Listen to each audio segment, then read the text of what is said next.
Lastly, Ukraine. We have a really bad situation going on, as you know. This is a sanctuary zone that the Russians have created. And what they're doing is they're lining up all their artillery and rockets and missiles just across the Ukraine border that they then use to attack the Ukrainians. However, your administration and Jake Sullivan have restricted the arms use so that Ukraine cannot defend itself and fire back at Russia. That's why I mandated the ATACMS and the supplemental, the long range, short range, and the HIMARS, that your administration is tying their hands behind their back, not unlike what you're trying to do in Israel. Will you change this policy so Ukraine can fight without one hand tied behind its back?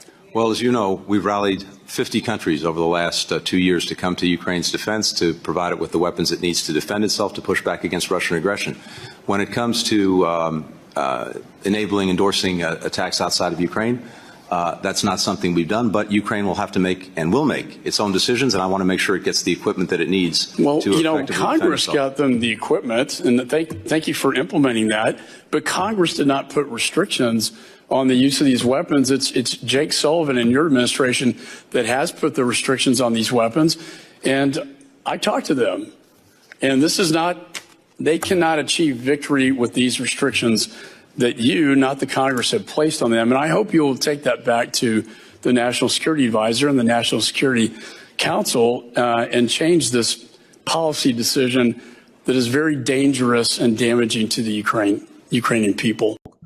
Почему нельзя нацелить российское ядерное оружие на США, которое было туда нацелено всю холодную войну? Вот почему? В официальных бумагах пишут из гуманитарных соображений. То есть американцы из гуманитарных соображений убивают нас, наших детей, наши семьи, обстреливают нашу территорию, а мы из гуманитарных соображений не можем даже нацелить свое оружие на территорию США для того, чтобы там отрезвели американские начальники. Нам придется побеждать там, используя специальный инструмент для этого созданный. А это стратегическое ядерное оружие. Представьте, завтра узнают жители Нью-Йорка, что они являются мишенями для стратегических ядерных ракет России. Все, паника, из города побежали миллионы людей.